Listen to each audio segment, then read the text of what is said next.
বিসমিল্লাহির রহমানির রহিম। আসসালামু আলাইকুম। আশা করি আপনারা ভালো আছেন, আমিও ভালো আছি। আমি পেয়ার মোহাম্মদ বলতেছি। যেহেতু আমি আহ্বান জানাই আপনাদেরকে, বর্তমানে যে উচ্ছৃঙ্খলা চলতেছে, এই উচ্ছৃঙ্খলার দায়ভারকে গ্রহণ করবে। আশা করি কে গ্রহণ করবে, আশা করি এই জিনিসটা আপনারা মাথাতে রাখার উচিত। আপনারা উচ্ছৃঙ্খলা কেন বাড়াচ্ছেন আমি জানি না, কিন্তু আপনারা উচ্ছৃঙ্খলা বাড়াইয়া দেশকে একটা অস্থিতিশীল অবস্থার ভিতরে নিয়ে যাইতেছেন। একজনে বলে কি মুক্তি বানাবে, এইটা হলো বাংলাদেশ। বাংলাদেশ হলো মুসলিম কান্ট্রির দেশ। মুসলিম কান্ট্রির দেশের ভিতরে কোনো মুক্তি রাস্তাতে মাস্তাতে কোনো কিছু হবে না। আশা করি এই বিবেচনা করিয়া আপনি স্বইচ্ছাভাবে এই মুক্তিকে প্রত্যাখ্যান করুন। দ্বিতীয় নম্বর, মুক্তি কোনো ধর্ম নয়। আমি বিএনপি সরকারকে বলতে চাই, আপনার মা ছিল একটা কোরআনে হাফেজ মানুষ, আপনার মা ছিল একটা ইজ্জত সম্মানের লোক, আপনার বাবা ছিল একটা বর্তমান ইজ্জত সম্মানের লোক। কিন্তু ওনাদের যদি ইজ্জত সম্মানের উপরে যদি আঘাত করা হয়, তাহলে এটা জাতি লজ্জিত, কিন্তু জাতি আপনাকে ক্ষমা করবে না। কারণ আমি অনুরোধ করতেছি আপনাকে, ওই মুক্তি স্বইচ্ছাভাবে ভেঙে ফেলেন, ভাঙিয়া প্রত্যাখ্যান করুন। আজ যে বর্তমানে হিন্দু উগ্রবাদী মহিলা, যে মহিলার লাফালাফি করতেছে, ওই মহিলাকে স্বইচ্ছাভাবে প্রত্যাখ্যান করিয়া স্বইচ্ছাভাবে বাংলাদেশ থেকে তাকে বের হয়ে যাওয়ার জন্য অনুরোধ জানাচ্ছি আমি পেয়ার মোহাম্মদ। আর দ্বিতীয় নম্বর, আপনার কাছে একটা অনুরোধ জানাচ্ছি, যদি ওই মহিলা যদি রাষ্ট্র থেকে যদি বের না হয়, তাহলে একটা বড় ভয়ঙ্কর বিপদ অপেক্ষা করতেছে। এটার দায় বোঝার কি আপনি সামালতে পারবেন কিনা, এইটা আপনার থেকে বিবেচনা করার উচিত। যেহেতু আপনি একটা মুসলিমের ঘরের সন্তান, আপনার মা ছিল একটা কোরআন হাফেজের মানুষ, ওনাকে আমরা শ্রদ্ধা স্নেহ ভালোবাসি। এই ভালোবাসার উপর আপনি আঘাত করবেন না, এই আঘাত কোনোরকম জাতি মানবে না। আর তৃতীয় লক্ষ্য, ওনাকে আমরা শ্রদ্ধা করি, কারণ উনি হচ্ছে সবচেয়ে থেকে এত কষ্ট লাঞ্ছনা, এত দুঃখ যন্ত্রণা উনি সব পেয়েছে, উনি সব পাওয়ার পরও উনি ঈমান ছাড়ে নাই। তা আমি তারেক রহমানকে অনুরোধ জানাচ্ছি, আপনি আপনার মায়ের পথে হাঁটুন, আপনার বাবার পথে হাঁটুন। কোনো উগ্রবাদীকে আপনার বাবা প্রত্যাখ্যান করে, আপনার মা উগ্রবাদীকে দেখতে পারে না, প্রত্যাখ্যান করে। এই উগ্রবাদী আপনি কেমন করে বলে গেছেন? এগুলা তো যেগুলো বর্তমানে এগুলা সবগুলা তছনছ করতেছে কী কারণে, জিনিসটা আপনার থেকে বুঝে নেওয়ার উচিত, জানার উচিত। যেহেতু বেশি শেখ হাসিনা বর্তমানে 17 বছর ক্ষমতা থাকা অবস্থায় ওই ফেজের সাথে ওরা সবাই ছিল। যারা উগ্রবাদী হিন্দুত্ববাদীর সাথে আপনি হাত করতেছেন, তারা সবাই একই পাল্লার মানুষ। আমি অনুরোধ করব, এমন ধরনের বিপদ আপনি আনবেন না, যে ধরনের বিপদ আপনার মান সম্মানের উপর আঘাত হয়। আপনার মায়ের একটা সুনাম আছে সারা বিশ্বের ভিতরে, ও সুনামটা জীবে থাকুক, আপনার বাপের একটা সুনাম আছে, ওই সুনামটা এমনকি আজীবন মানুষের অন্তর অন্তরে থাকে। এটা আমি জোর আহ্বান জানাচ্ছি। তৃতীয় নম্বর, 11 দিনের জোর সাথে বসিয়া আপনি এগুলি সমস্যার সমাধান পথ ভেঙিবার অনুরোধ জানাচ্ছি আপনাকে। আর তৃতীয় নম্বর, আশা করি আপনি ভুলে যাবেন না আপনার মায়ের উপরে এই উগ্রবাদী হিন্দুত্ববাদী এগুলো টাক্সিলিং করেছে। আপনার মায়ের উপরে বিনা দোষে আপনার মায়ের উপরে টাক্সিলিং করিয়া আপনার মাকে যেতে জেলখানার ভিতরে জীবন রাখালি হয়েছে। উনি কোনো জামিন নিতে পারে নাই, কারণ ওনার সুনাম বদনামি করবেন না। তারপরে উনি ইমান বিক্রি করে নাই, ইমান নীতি ছাড়ে নাই। তা আমি অনুরোধ জানাচ্ছি আপনার কাছে, জোর আহ্বান জানাচ্ছি, এই উগ্রবাদীর সাথে আপনি সরে যান।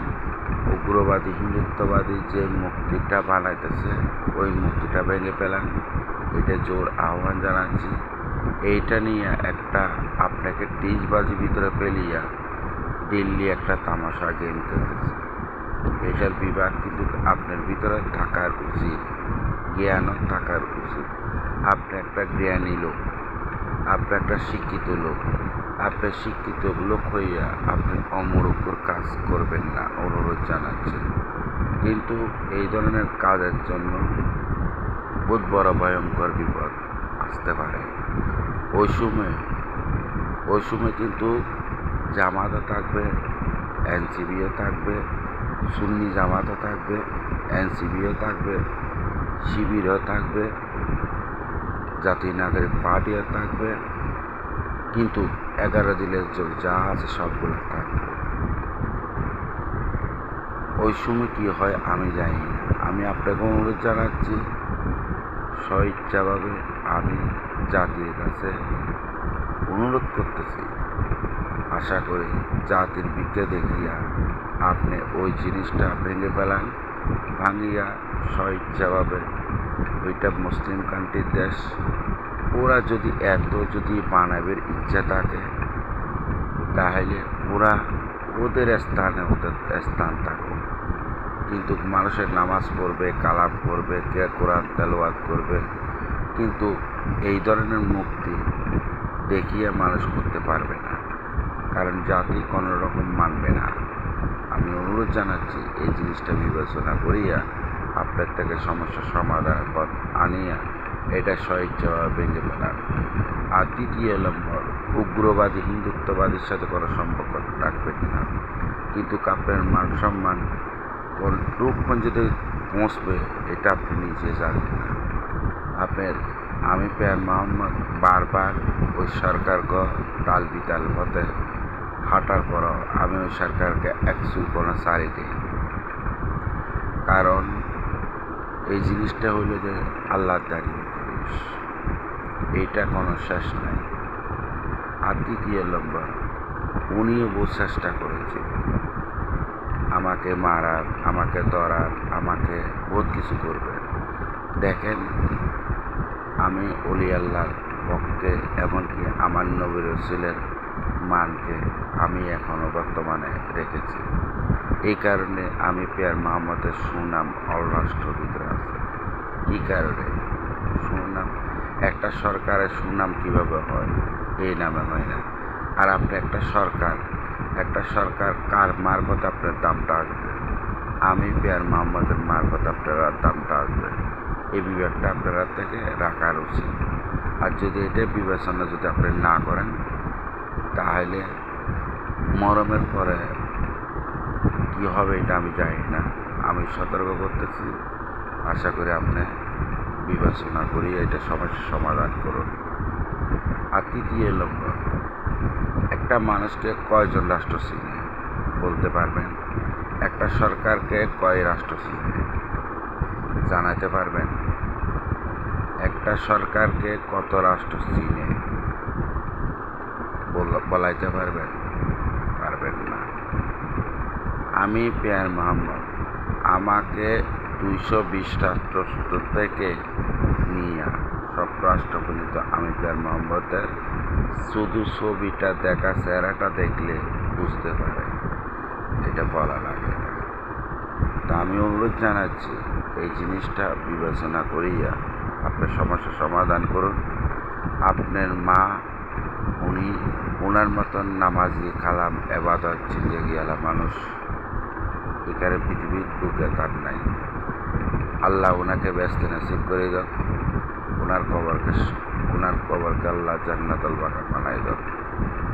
কিন্তু আপনার আব্বা একটা সুনাম মানুষ আছে, কিন্তু আপনি কোনো রকম হাতাহাতির ভিতরে ঢুকবেন না। অনুরোধ জানাচ্ছি, আপনার হাতকে মজবুত করতে গেলে কিন্তু আপনার কিছু কিছু দলীয় লোক আছে, যেসব আপনার দলীয় কিছু কিছু লোকের কারণে আজকে আপনি নিচে নামে গেছেন। আপনার মান সম্মান সহ বর্তমানে গুলাই মিশে চলে গেছে। কিছু কিছু প্রথম নম্বর হলে আপনার কিছু মন্ত্রিত্ব যারা বর্তমানে বাংলাদেশের ব্যাংকের ঋণ অবস্থায় আছে, তারা ঋণ পরিশোধ করতে পারে নাই। ওইখান থেকে বর্তমানে আপনি একদিকে মারান। তৃতীয় নম্বর, আপনি দলীয় লোক পার্টিগুলাকে বিভিন্ন জায়গাতে হস্তান্তর করেছেন, বিভিন্ন অফিস আদালতের ভিতর হস্তান্তর করেছেন। এখন তারা বর্তমানে চেয়ারে বসার পরে মানুষকে তুচ্ছই মনে করে না। ওইখানে আপনি মান সম্মান চলে গেছেন।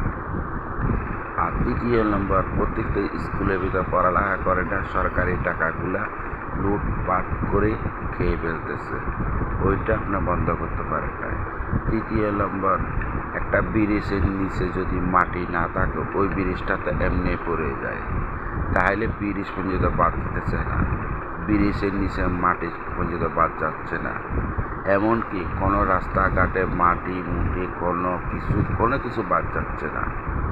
আর তৃতীয় নম্বর, বিদ্যুৎ বর্তমানে প্রত্যেকটা এলাকায় যদি যায়, এমনকি যারা বিদ্যুৎ বর্তমানে যে এলাকার ভিতরে বিদ্যুতের টাকার জন্য যায়, যে গ্রামে যায়, প্রত্যেকটা গ্রামের থেকে বিদ্যুতের গ্রাহককে অসম্মানী, এমনকি বিদ্যুতের যারা চাকরিজীবী, সরকারি চাকরিজীবী, তারার উপরে টাচসিলিং করে।